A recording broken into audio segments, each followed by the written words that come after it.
In the south of Odisha, on the border of Andhra Pradesh and Odisha, is a big mountain called Mahendragiri. That is elephant country. And there are elephant trainers out there. Once I was passing by and I found elephants shackled with a rope tied to a peg stuck in the ground.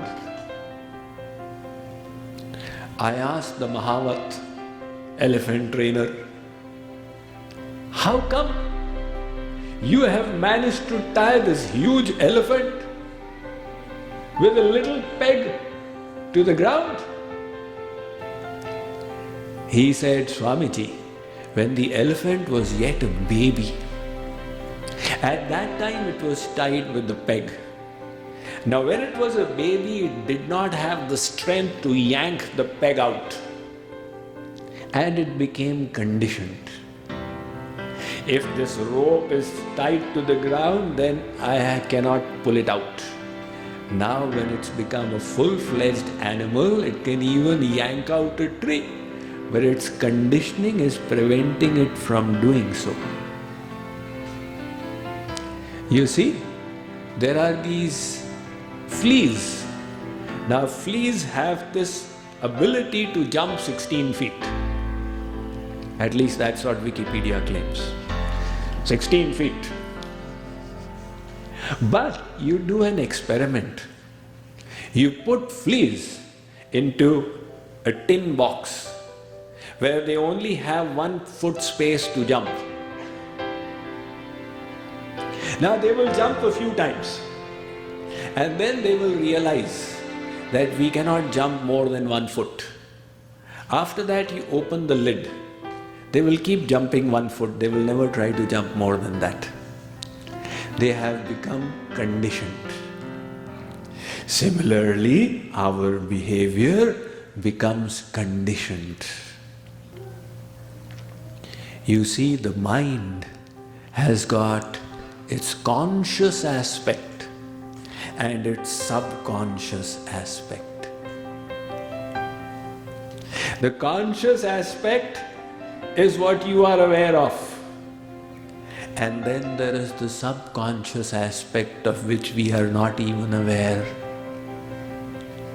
Supposing a dog scared the wits out of you when you were a 3-year-old. Now you've developed this phobia for dogs and even you don't realize why it is happening to me. But it is embedded in the subconscious. So every time a dog makes its appearance, you become scared. You can keep on struggling consciously, but you will have to correct the subconscious. In other words, conditioning and habits are so vital to our human nature. Practically 90% of our behavior and thought is determined by it. The way we think is not consciously decided at every moment. Such conscious choices are few and far between. Invariably, we involuntarily respond to situations without analyzing as a result of our habits. In other words, our habits have conditioned us, and our conditioning creates the way we think, the way we respond.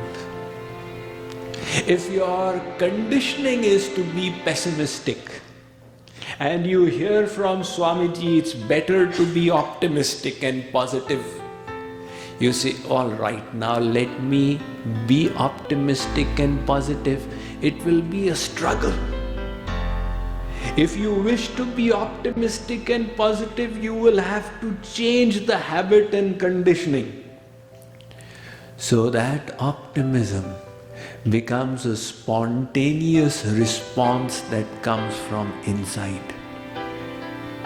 So, habits will require practice. Practice is important. The knowledge we have heard, we will need to practice it.